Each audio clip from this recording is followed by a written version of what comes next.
nongeye kubasuhuza tubakunze wa mwari Bena mu gihe muri rero mpande zose z'isi zitandukanye. Nzi neza ko murabibona n'ibiganiro mba n'abategure bya buri munsi 5 kuri 5 umuhungu wanyu umuhungu w'amahoro umuhungu w'ibyishimo uvuga ibitekerezo bya politike mye kandi yisanzuye. Reka bashyashya namwe mbaha ikaze mbabwira ngo hano ni kwa mwari Ben pe umuhungu w'amahoro rwose utajya utegwa mu kuvuga ukuri. Hanyuma rero reka mbasabe mukore subscribe.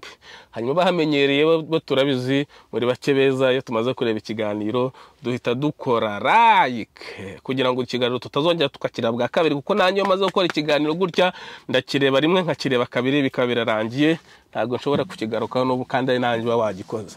Hanyuma rero nkuko dusanzwe tubizi katubitangire gutyo.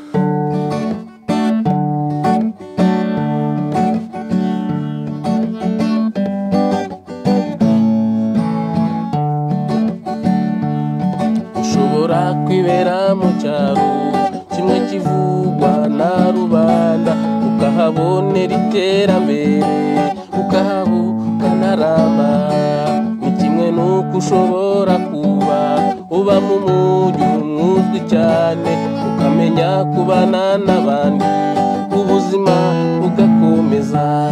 Ariko aho wabutuye hose hari ikintu utakwihanganira kuba mu nziva biragatsindwa n'amahora ibonekamo iy'abagasozi iwacu gasangiraga umushinga wo kubaka inzitaba kahindutse irembo ry'ijuru. Baba mbega amahoro kwibera mu nzitaba iy'abagasozi iwacu gasangiraga umushinga wo kubaka inzitaba kahindutse irembo ry'ijuru. Baba mbega amahoro kwibera mu nzitaba. Reka rero ubwo mbangira ngo murabyumva igihe nahereye ndirimba nje bundi mfite umpetrwa utanabasha kubara mu mutwe wanjye. Murabona tumaze amezi 6 indirimbo maze kuririmba uko zingana dukora bino biganiro ni nyinshi cyane rwose. Ni ibintu umuntu aba yaravanye mu bwana bikunda ntago ari ibintu biba bije kubera amaco y'inda nkuko abantu baba bajya bakunda kubimbwira cyangwa se ngo kubera gushaka ibyangombwa. Ushobora no kubona ibyangombwa ukabona n'amafaranga ariko ntiwigere wishima. Bibaho mu buzima ntiwigere wumva unyuzwe. Hanyuma rero reka twikomereze rata nshaka kubabwira ngiki mbere ko mbageza hino nkuru nabateguriye y'umwarimu bita Clement nyine wapfuye shaka no kubirangiza nkamuvaho. Sinzi impamvu namugarutseho kenshi. Hari akantu ahoze ntekereza karansetsa ndimo ntekereza kuri bino ndirimbo. Buriya mu Rwanda nuko bitashoboka nta muhungu wagakwiye gushaka umugore ataragira imyaka 30 yibuze, kuko ndabyibuka Ben Inganji igeze gutanga ikiganiro avuga ngo hari igihe kizagera mubona abasaza ubundi umusaza wari umunyabwenge ariko cyari igihe kizagera ngo tugire abasaza generation tugira abantu benshi b'abasaza ariko bibigorye. Ngero nasanze ibyo bintu ari ukuri kuko mwatangiye kubibona aho umuntu yifata na rufirita ye ari gufirituranyira gafirita ubundi rugahana inkoyoyo bikagera ku mbuga nkoranyambaga afite abana ari umubyeyi. Biriya ntaho bitandukaniye n'ibyo umuntu nibyo Ben Inganji yavugaga, kuko buriya uriya muntu itubona ko azasaza ari ikigoryi n'ubundi rwose ibyo birigaragaza, kuko biriya nibona n'umugore wawe nakamaramaza n'ubusambanyi biriya, kandi ubundi bavuga ko amabanga y'urugo atandukanye n'ubusambanyi ariko bo barasambanaga. Ngayo nguko ruhana inkoyoyo ubu twese ngubonye ishusho y'umugore cyangwa ishusho y'umugabo ahita abona infiritisho n'igifirito ngayo nguko. Hanyuma rero ubwo bita binyibutsa nyine ino ndirimbo ubwo umukobwa twigeze gukundana nari mu myaka 27 hari 2015 aza kunyanga kubera ukazi bari banyirukanye nkabura amafaranga aranabimbwira ati rwose ntuzongere no kumpamagara ati kugira ngo sheri wanjye mushyashya mfite atazabona kumpamagara akazambaza uburiwe. Ibyo jambo yarabimbwiye hari mu 2016 icyo gihe abimbwira. Hanyuma impamvu mbabwira ni gushaka ufite imyaka munsi ya 30 si byiza. Twaje guhura ngize imyaka icyo gihe nafite 29 gutyo muri 2016 sinibuka. Twaje guhura ndi hejuru ya 30. Mbere yaho nyine narambonaga nkabona ni izuba risumba di yose kwaka, nkabona ni nyenyeri yo kuri Karisimbi, nkabona ni isimbi risumba. Hanyuma rero 2020 tuza guhura, ndamureba ndavuga ese ngewe twakundanaga cyangwa ni wowe wundisha n'uwundi muntu mbona. Uriya imyaka 30 utarayegeza ntago ushobora kwibeshya. Uyu munsi rero mba mvuga niyo nza urumva uwo muntu twakundanaga muri 2016, nyuma y'imyaka niyo tukaza guhura nkabona si wa wundi, nkabona yabaye mubi kandi ari wa wundi n'ukuri. Ubwo bivuze ngo icyo gihe twari kuba turi gutangira gatanya, kuko amahitamo yanjye yari nari kuba narayakoresheje nabi.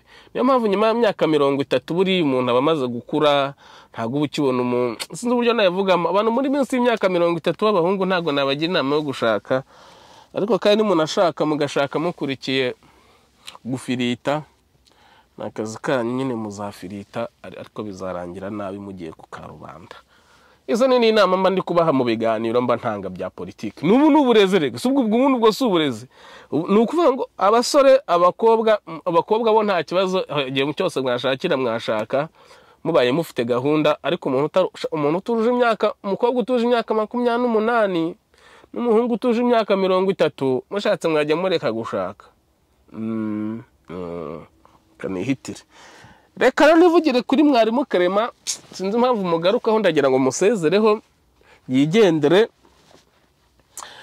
Nyuma y'iminsi 3 ari mu kiyaga cya Muhazi, ngo agace ka Rutunga, ahantu ha Rutunga nanjye aho ntaho nzi, byaje gushyira ku iherezo araboneka. Ndibaza nti ko yabonetse mu Rwanda hajya haba imanza, ukabona abanyamakuru bose bashikoye, bajyanye n'abatayagira kamera, bajyanye telefone bari gukamera Ingabire Victoire bakoresheje n'udutelefone twa karasharabye. Nkibaza nti kuki mu kuvana mwarimu Clement mu mazi aho yari amaze iminsi 3 n'ubwato ngo bwamugize n'iyo hoteli batatuma itangazamakuru ngo nabwo rishikore ritwereka amashusho bari gutabara umuntu, amashusho y'iminsi 3 yose batubwira uko byagenze. Habe kuri RBA ntayo wabona, habe ku rubuga rwa polisi nta na hamwe wayabona. Ikindi ukibaza uti polisi y'u Rwanda kuki umuntu wese upfuye mu buryo runaka butunguranye n'uwo budapfuye ku buryo butunguranye, kuki bavuga ko ari mwe mu mwishi, kandi muvuga ko igihugu cyacu ari igihugu gifite amahoro, ari igihugu kirinzwe, gifite uburinzi. Ese aho ntimwaba mufata abaturage batazi gusoma no kwandika, batariye banaburaye, mukabarindisha za katyusha, mukabarindisha ibibombe nk'ibihanura indege? Aho si byo byaba bitera ibyo bintu ko babona umuntu yapfuye bakabibegekaho ko ari mwe mwamwishe? Nge rero ibyo ntago mbitindaho. Clement kuba yarishwe, nongeze no kumva kantu ngo yari yahuye ngo kubera ko ngo yari afite amadeni menshi, aho bihita bihura n'ibyo nababwiye, kubera ko ayo madeni n'abantu bamuhaga amafaranga hirya no hino bashaka perimi. Abakomisiyoneri bajyaga kumuzanira abantu bakamuha amafaranga ngo bashaka perimi, yarangiza akaziha abantu, yarangiza amafaranga akayaha polisi, ya polisi ntibashe gutanga perime ku bantu bose batanze amafaranga, bityo birarane byari bimaze kuba byinshi, birangira nyine polisi mwikirije kugira ngo amafaranga azimire, kuko uwahaye amafaranga Clement wese azahita aceceka, kuko ntagazi ko ayo mafaranga yariwe n'abapolisi bibikomezwa ndetse n'abasirikare bakomeye b'amagenerali n'abagenerali barimo n'abakoroneri. Ibyo rero none cyatumye nkora aka kantu, reka mbumvishe igisubizo gisekeje yatanze. Ariko inkotanyi muri abagome ntimuzi no kwisobanura. Ndetse wumve ibintu yavuze, aho kugira ngo ashinjure polisi ko atariyo yishe mwarimu Clement, ahubwo yayishinje ku mugaragaro. Ati mwarimu Clement yarishwe. Ku murongo wa telefone turi kumwe n'umuvugizi wa polisi y'u Rwanda mu mujyi wa Kigali, CIP Gahonzire, muhawe ikaze kuri Chita Magic. Murakoze cyane. Biramutse bibaye kuvuga ngo habayemo n'ikibazo, hajemo umuhengeri, amazi barakubise, uburyo bwo kumutabara uwo muntu butabuba bwinshi, nta hantu bihuriye no kuba yarishwe. Ko yaza kuba yarishwe ari kwitwa mu bundi buryo. Sawa, ndagira ngo uyu mupolisi azadusobanurire ubundi buryo bubaho bukoreshwa hicwa abantu. Ndagira ngo uyu mupolisi azadusobanurire ubundi buryo bakoresha bica abantu, kugira ngo ajye gusobanura ko Clement we yari kwicwa mu bundi buryo, ko atishwe no kuba yarajugunywe mu mazi. Ikindi, kuba nta foto nimwe tubona, tukaba tutabona video, abanyamakuru bashikoye nko bashikora bagiye ku rubuga kureba amakuru ya Ingabire Victoire n'abandi bantu banyapolitike, tukaba twumva gusa ibintu ngo umuntu yiyahuye mu mazi, tukabyumva gutyo tu mu kirere. Nta muntu wo kuri hoteli wigeza kuri mvuga ngo Nyambaraga. Ubu bombi vuze murahita mubikora. Murabizi ejo nabakiriyeho inkuru mvuga uburyo ki Kagame nta uriho ko nimbwirwa ruhame yavugiye muri Unity Club bayinyonze ikaburiramo ko nta na hamwe iri. Maze gushyira iyo nkuru mu masaha, inkuru yanjye ari maze amasaha 5, bahita babibona nabo bahita bashyiraho inkuru, nabibonye hashira amasaha 3 igiyeho, iyanjye maze amasaha 5.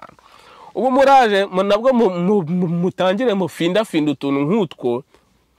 Ntitwigeze tubona umuntu ushinzwe iby'ibiyaga kuri iyo hoteli, ushinzwe iby'ubwato asobanura. Ntitwigeze tubona ifoto nimwe y'ibyo bina aho byabereye cyangwa video. Ubutabazi bwamaze iminsi 3 mutabona umuntu. Ntitwigeze tubona video nimwe burimo bukorwa. Murekeraho kubeshya, ntabwo mubeshya ibigoryi. Abanyarwanda ndabakunda, muzi ukuri, mugatinya kuvuga ukuri kugira ngo mutakuzira, ariko ibyabaye byose muba mubizi. Niyo mpamvu agakomye kose gihita giturika bikajya kuri polisi cyangwa inzego z'igihugu ko arizo zatumase. Kandi koko niko bimeze pe, niko bimeze. Murekeraho kutwica. Amana ncuranga numva ibintu byatangiye gusobanura.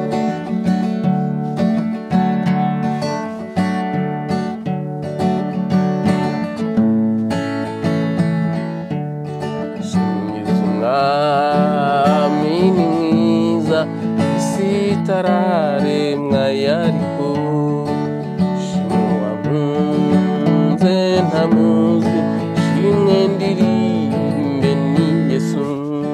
Arakomeye bitangaje, ndamuvuga andamurata, aberaho sicyarimwe, sumuhemu kandi ntabeshya. Nguko rero hariya ati kuri iriya hoteli ntazi ntanashaka no kuvuga. Umuntu yaraje nyine ngo ahantu hose ngo abahagaragara ngo ikiyaga ngo uriya muntu narabibabwiye, reka mbisubiremo gutya. Umuntu nimba arafashe ubwato akagenda, baravuze ngo yari avuye ku nkombe agera mu metero 50, avanamo ijiri vuba na vuba ahita yiyahuramo. Ku kiyaga murabizi abantu bacuruza ubwato abari ku nkombe aho ngaho ari kwitegereza, kandi bwari bwije kuko nta bandi bantu bari kuvugwa muri iyo nkuru ko nabo bari muri ubwo bwato, kugira ngo batazatanga amakuru. Nta muntu n'umwe uvugwa wundi ko yari yakodesheje ubwato nawe ari mu mazi hafi aho ngaho. Nta muntu bavuga. Iyo bavuze gutyo twumva ko ikiyaga cyose, umuntu wari ufite ubwato mu kiyaga cyose muri uwo mugoroba, twumva ko ari mwarimu Clement wenyine. Ndetse banabivuga inkuru iyo bayivuga, polisi yivuga cyangwa se biriya abanyamakuru byegereye agatsiko, uba wumva ko mwarimu Clement abantu bose ku nkombe nta muntu n'umwe wari uhari, ndetse no mu kiyaga bwari bwamaje kuze kwira mu masaha 12 ko nta muntu n'umwe wamurebaga ko ari wowe wafashe ubwato akigabiza ikiyaga wenyine. Abantu mwebwe nicyo mubyumva. Ibyo nibibaho rero, kuko byagenda kose hari amasaha ikiyaga gifunga, kandi ndizera ko nyuma ya saa 11 amazi aba yakonje nta wajyamo. Ubwo rero mureke kutubeshya, kuko mwarimu Clement se mukiriya wenyine mwari mufite kuri ayo masaha, wagombaga gukodesha ubwato wenyine kugira ngo ajyemo, kugira ngo yahure. Ikindi mu metero 50 uvuye ku nkombe, nk'umuntu ucuruza ubwato uri hafi aho aba ari kureba ukuntu abantu bigenda, ntabwo yari kuba ataramutabara kugera ubwo yicubira munsi. Kandi ikindi umuntu ucubira munsi yamaze gushiramo umwuka, nibwo ibumba rimufata. Ikindi gihe cyose aba arimo akubita gutya, azamuka yanywa, yongera agaruka, yongera agira. Ikindi kuba yari ari hafi aho ngaho mu metero zingahe z'ubwato aho ubwato yavuyemo aho bwari buri, mukamara iminsi 3 mutarabona, kandi ubwato bwari buri mwari muhazi, mukaba mutarahashakiye nko mu metero 1 ko yarasimbutse. Ntiyasimbutse metero zirenga 2, ahubwo bwato bwari buri mwari kwashakira kuri uwo muzenguruko. Ntago byari igikorwa cyari kumara iminsi 3 mutaramubona. Nkongera nkabaza nti niba byaramaze iminsi 3 kubona umuntu waguye mu kiyaga, bizagenda bita umunsi u Rwanda rwatewe banyuze muri icyo kiyaga, bizatwara iminsi ngahe kugira ngo mutabare igihugu? Ibyo byose urumva ni ibintu ni gihamya zibahamya, zibashinja, kandi icyaha kikaba n'abahama ko mwarimu Beni ko mwarimu Clement yishwe n'urwego rw'igihugu rushinzwe kwica abantu ku buryo bw'ikora, mbese rwatojwe kwica abantu. Ibindi byose muzavuga tuzajya tuvuga yego, ariko ni yego itari ku mutima, kuko twese tuzi ukuri kandi tuba tuzi uburyo tubayeho n'uburyo tubanye n'ubuyobozi bwacu.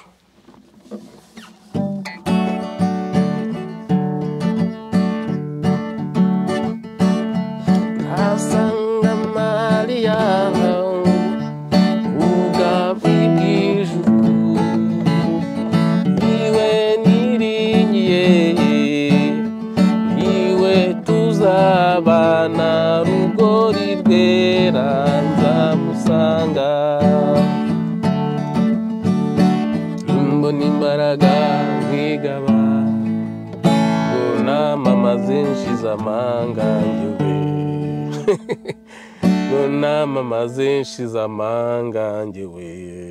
Hatabagoye umunyamagambo aboneye yavuga ibye, imenye ibanga ry'imbaraga ry'umukama. Okay, tujya tukumva nko mu ntara ngo umuturage ngo yishe umuntu, abaturage bose bagahurura bakuzura aho ngaho, tukabona na za BTN na za TV1 zagiyeyo. Ariko mu by'ukuri Clement arinze ajya gushyingurwa, tubyumva muri media gusa ngo umuntu yaguye mu kiyaga. Ariko kuki mwumva ko ibintu muvuga tutabona ibimenyetso dushobora kubyemera? Ko habure n'umuntu n'umwe, umunyamakuru n'umwe muzi ukuntu bakunda content, bakunda karabaye, wagiyeyo bari gukora ubutabazi ngo yibe niyo video ayigaragaza, cyangwa se munafata imbuga zanyu murazifite, mufite YouTube channel yanyu, mubicishe muri gukora ubutabazi. Mwidushuka muratwica turabizi, natwe muratwica tugaceceka, tukabahimisha ko tutabizi, ariko tubanye tubazi. Kandi umunyarwanda yise umwana we ngo mbarimo mbazi. Nta kundi byagenda, muzatwica ariko ntimuzatumara. Mwica umwe akavuka 10, icyo kinsetsa nuko bavukira ku muhanda. Hanyuma rero reka nsoze ikiganiro. Ntabwo nzi niba navuze ibintu by'ingirakamaro cyangwa bitari, ariko ibyo navuze byose niko kuri namwe murabibona muri rwamo yanyu. Ntabwo rwose mwarimu Clement yigeze yiyahura. Kirazira kwiyahura, yisi kirazira kwiyahura.